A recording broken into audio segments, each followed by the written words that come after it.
I actually got a 2-year scholarship to be a police officer. 2-year full ride, like to Wright State, which is like a lake campus, like in Salina, Ohio.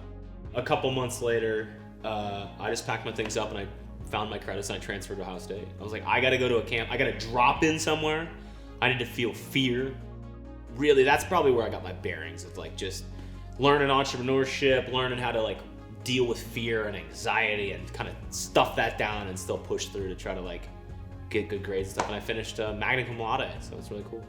There was nothing to do in the countryside of my life. There was video games. Like I always had a Sega or I had an N64 and then eventually an Xbox. I love gaming. I love opening a new game. Excited for a new campaign. I love when 3 friends say, let's get together tonight at 9. We're gonna meet up at the same time and play this. I like, hey, let's start a new campaign, but I'm not gonna play with anyone else until you get home. Do you guys have prices on these, or are they? I think most of them have prices on it. These expensive. Feel free to take our card. That's our YouTube channel. We do video game documentaries on everything obscure and Love that. Awesome. Startup sound, that Xbox achievement unlock, because I was an achievement whore. I have like 140,000 achievement score points. It's just like, I could have learned 17 languages. And I remember like staying up super late playing these games and seeing our ranks. We still talk about it sometimes, about how cool it was. You live in a moment, you don't know what it is until it's over. It was originally a 4-player game is what we agreed to do for Midway. Oh, really? So you could have been. Right, that was concept art for the original game. Oh, that's sick. And then at the last minute we said we want to make a 3-player in the arcade form, so we said, okay, then we'll make Vern a hidden bonus, because the art was already done. There's always a great level and you can find it. That's awesome. It's great art too. Thank you. I feel like I remember something. You could go to Indiana Jones' warehouse where they had the lost art. You could go to Area 51. Oh my gosh, they are. I was looking at these games. Look at these games. There's like Kid Chameleon 2. I'm like, they never had that. Learning a persona online versus what you were offline, you could fabricate, you could just become storylines, things that never even had tangibility to it.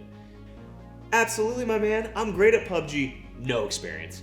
So I bought a blue kimono to make it look like I didn't have a skin, like I was skinless. Like you don't want to go into with the best player in the world without some kind of skin on.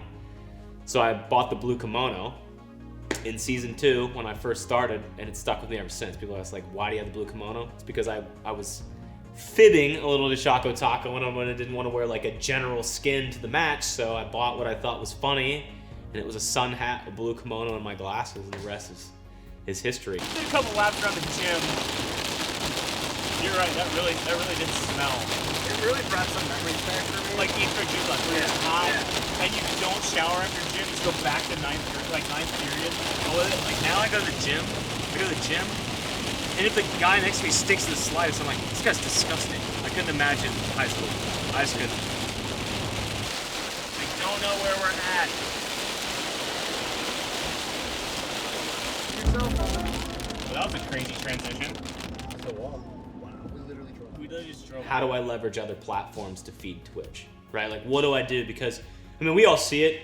Stuff just gets stale. Like, you watch a streamer and he does the same stuff, and I'm sure people come to mind that you think of now. Like, you do the same stuff over and over, it just kind of gets boring. And what's happening is a culture shift where people aren't really watching for the game anymore. They're watching more for the creators, or they're watching for an interaction that they don't get in their daily lives, right? That this Twitch thing is changing, but you can always reinvent yourself. Where you once did, 120 episodes of hot shit, or you went from influencer to influencer, or you continually adapted to invent Marbles Madness in the middle of the PUBG hype.